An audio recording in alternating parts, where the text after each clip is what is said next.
What's going on, everybody? Welcome back to the Celtics Daily with me, Mike Zakarian, as we continue to inch closer to the NBA draft and try to figure out what the heck the Boston Celtics are going to do. Today, we're going to talk a little bit about some more JB reporting, or let's put reporting in quotes. We're going to take a look at some of the draft prospects that have a chance of falling to that 28 to 32 range where the Celtics have not one, but two draft picks, and then we'll get you caught up on the NBA Finals. But more importantly, before we get started, there's two things we have to say. One, we're repping a Luke Cornett shirt today. Imagine calling this a jersey. So shout out the great one, the Green Cornet, Luke Cornett. But secondly, if this is your first time tuning in, do me a favor, hit the subscribe button, hit the like as well, and hit the notification bell. That's three things you get to hit so that you know the next time we drop some Celtics content at you. Let's get cooking though. All right, so Jaylen Brown, there's not really a lot of new stuff. However, one thing of note that I thought was a little bit interesting as I was taking my little Labradoodle for a walk this morning. I know what you're thinking. Yeah, this guy looks like a dude that owns a Labradoodle, and it is. It's on brand. Sometimes the book and the cover, whatever the analogy is, it goes together. I was listening to the Bill Simmons podcast, and Simmons usually, I would say, is pretty locked in with some of the rumor mill stuff. He might not have the best X's and O's basketball takes, but Bill Simmons is pretty locked in, especially with the Boston Celtics. And he was kind of throwing it out there that like 3 or 4 weeks ago, he was of the belief that Jaylen Brown would not get moved, that there was probably no circumstance in which it would happen. But now, with time passing a little bit, and I don't know what he's been hearing, but he sounds like he's a little bit more open to that being a possibility. I still think, as we kind of talked about in previous videos last week, that it would have to be an offer that would, just knock the Celtics front office over. I don't think they're going out there being like, please, sir, with a street sign on the corner, like, somebody take Jaylen Brown. I don't think that's going to happen. Speaking of which, JB was in New York this weekend. That was a lot of fun as someone who's in New York. But I don't think they're going to just give him away. I don't think so. I think it would have to be a team that is on the precipice of making some sort of playoff jump. I know we outlined potential Giannis deals. I don't think that's going to be it. And it's really, I think it's just the Houston Rockets or the San Antonio Spurs. And if one of those teams is like, hey, we need to do it now. It seems to me that Giannis is going to be staying in Milwaukee. Some of those rumors have died off, even though Toronto, I think, is still the betting favorite. I just don't see him going to the Raptors. It just does not make sense. If you want to go to a competitive team, why are you going from Milwaukee to Toronto? It's like you could be a 6 seed in Wisconsin or a 6 seed in Canada. I don't know. That's the same ceiling. And if he's not moving, do teams like the Spurs who are ready to go get Giannis be like, all right, we're not going to get Giannis, but what if we keep 2 of our picks and get Jaylen Brown instead?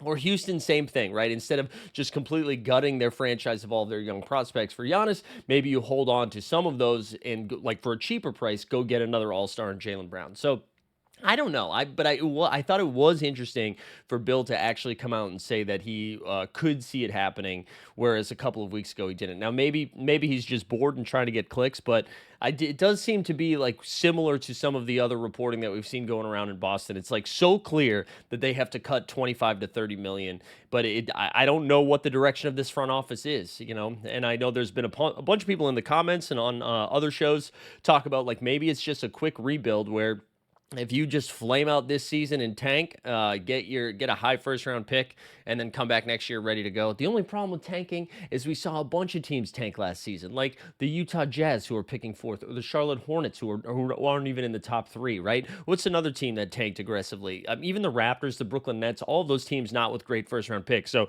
nothing more demoralizing to a franchise to go out of your way, lose as many games as possible, and then end up with the 7th pick. So something to think about. I don't know how much stock I'm putting into the reporting around JB from Bill Simmons, but something to pay attention to. It does sound like we're going to get some movement here in the next couple of weeks, though. Again, the draft is June 25th, and so sometime between now and then, I do think we're going to see a couple of moves happen, especially on draft night. We're still waiting on the KD news. If Giannis gets any movement, who are some other players? Some big, the Timberwolves have to decide if they're bringing Julius Randle back. And there's a lot of moving pieces here. One thing too about KD, since we're talking about the Bill Simmons show.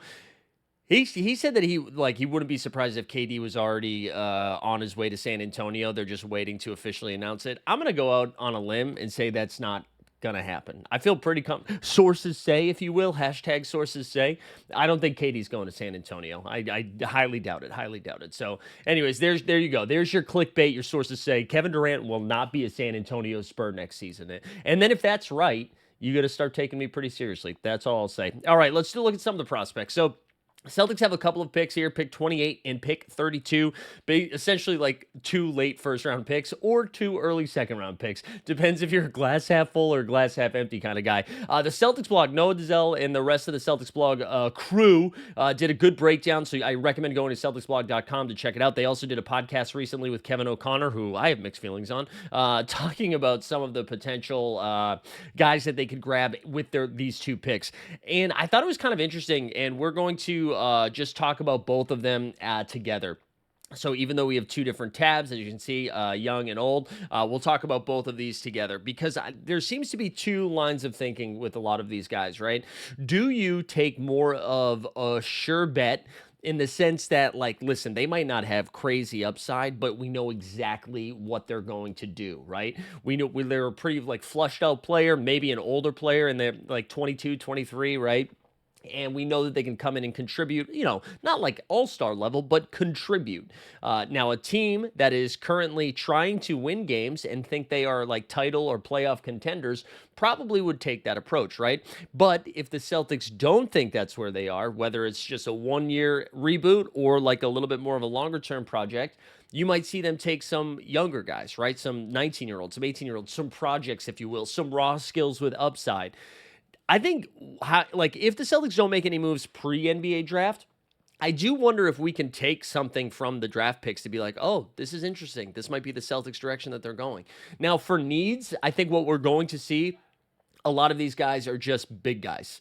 And I know everybody likes the Green Cornet, Luke Cornett. We know we love him. Obviously, Al Horford is almost 40 and a free agent. We think he's going to come back. And Porzingis, who is in every single trade rumor right now, right? So there's a lot of like influx of what could the bigs look like. So I think what we'll see in these prospects are a lot of potential big men to come like fill the role. Now, the first one that we're going to talk about is a guy who fits the first category we talked about. A little bit older, probably comes in and does his job right now. He's from Creighton, all right? He's from Creighton. He's 23, so super senior, if you will. Ryan Kalkbrenner. Well, if we're from Boston, we could say it. It's Ryan Kalkbrenner from Creighton, kid. He's 7'1". We love a 7-footer. 250. Swole. And then the comps they were giving him is Jakob Poeltl from the Toronto Raptors, Walker Kessler Ranger from the Utah Jazz, and none other than Luke Cornett, the Green Cornet. Yahoo's got him projected 29th. The Ringer has him projected a little bit later at 35th. But again, a big guy that can come in and just do that kind of work right away. He's going to just block shots and rim run. That's it. He's probably not going to hit you with a tween and then a step back three, but somebody that can come in and contribute almost right away. Now, let's go to the other end of this. Let's go to Thomas Sorber of Georgetown. He's 19, 6'10", 250. And then the comps for these aren't going to be super sexy, okay? Jonas Valanciunas, Yusuf Nurkic. We've got Kevon Looney and Trace Jackson Davis. Now, the Ringer has him 16th. And Yahoo's got him 21st. So that's kind of interesting. I don't know. He's a big boy. He's really good with, he's got some Rudy in him in the sense that he's got those types of screens he's going to be setting also, but a little bit softer touch there around the rim. I don't know. This makes me a little bit nervous. Again, like for the I mean, I guess Yusuf Nurkic is a good comparison when he was at his ceiling, but he's 19, so a little bit more of a project, but they really like the way. I mean, again, the Ringer has him 16th, so if he was somebody to fall to like 28, I think you got to snatch him up if he goes there. All right, let's look at a potential second-round pick. This guy's from Penn State, and I am going to screw up the pronunciation of this fella. Janis Conan Niedhauser. That sounds like, if you had to make up a name for a movie. Oh, like, they're going to, I don't know if he's German, but again, Janis Conan Niedhauser. He's 22. Another big boy. He's 7 feet, 240. His comp is DeAndre Jordan. He's projected to go in the second round.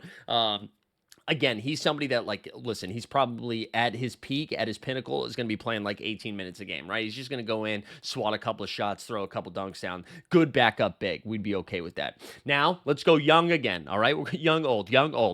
This one is Bonjour. He's a Frenchman. Jean Berlinga.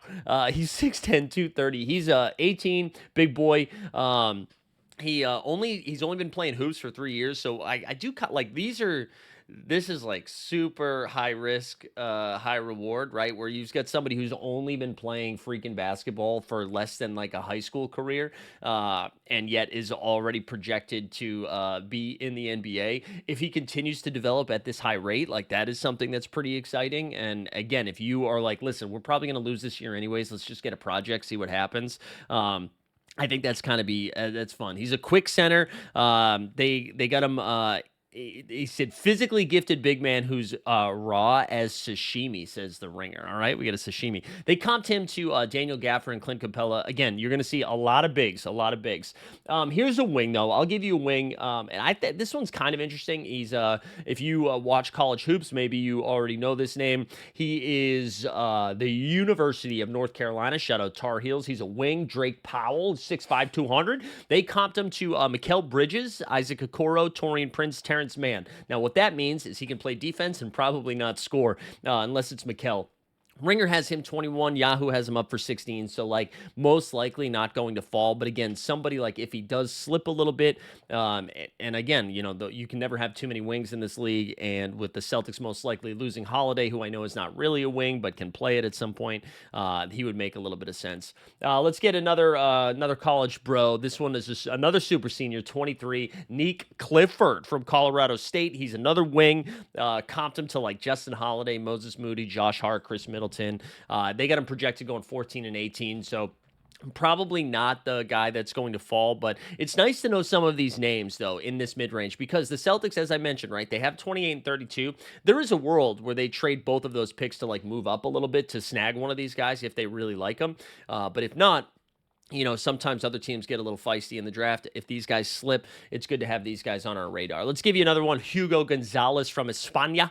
He's 19, 6'6", another wing. They comped him to Josh Green. Ringer's got him 45, and Yahoo's got him 23. That's crazy to me. That's the biggest discrepancy we've seen from the two projections. I want to just know, like, how one group had them, like, in the early 20s, right? Like a mid to late first-round pick, and the other one's like, this guy's barely getting drafted. So I don't know. Maybe Kevin O'Connor just got a thing for foreign people.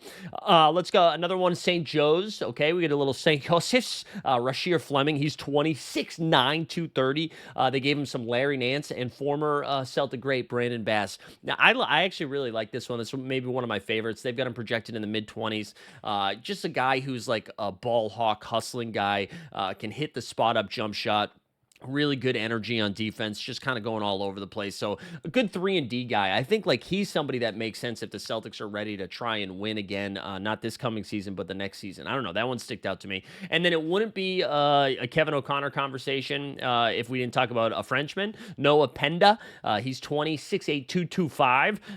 They comped him to Najee Marshall, and of course, he's French, so you got to compare him to another Frenchman, Nicolas Batum. Ringer's got him at 17, and Yahoo's got him at 31, another big one. So again, I'm just fascinated to see, and I'll like full disclosure, I'm an NBA hoop head, follow it like religiously, but college, I like tune in March. All right. I turn in like maybe the conference championship games and then into March Madness. And then I bet on it. Like I know what I'm talking about, but I don't. So this is really an away game for me looking at this, but I like to get a sense of the discrepancy in age, right? And just being like, are they going to go for these raw talent guys who have a chance to like grow a little bit and maybe blossom into something with some high upside, or you're just getting in this specific type of role player to help fill in the gaps with like some of the players we might lose, but also just like next to Tatum and Brown. So I do think like we'll get a good feel like when they pick at 28 and 32, or if they move up or something, we'll get a feel of like what direction Brad Stevens and Mike Zakarian and whoever's left in the front office will have. So that's gonna be it. That's gonna be it for the Celtics corner. Just quickly, Game 2 of the NBA Finals was last night, and if anybody was worried that the Thunder lacked playoff experience or the lights were too bright, shout out Jared Allen meme. It was not the case. The Thunder went out there. Shai Gilgeous-Alexander was awesome. They got the W 1-1. I think we have Game 3 on Wednesday in Indiana. I think we got Wednesday and Friday. So Good hoops coming up, but more importantly, good rumors coming up. So stay tuned because we got a lot of fun stuff this offseason. I don't actually fun. Let's put fun in quotes because I don't know how fun it's going to be. Some of it might be saying we might be playing Boys to Men, just saying it's so hard to say goodbye to Kristaps Porzingis. That's what we're going to be doing most likely. But appreciate you for tuning in. Again, before we get out of here, do me a favor, like the video, subscribe to the channel, hit the notification bell, and hey, if you are deep in the college weeds, let me know who's your favorite prospect that we talked about, or most likely somebody that I didn't mention. Drop it in the comments, and make sure you tune in next time for, I don't know, another Luke Cornett shirt. Who knows?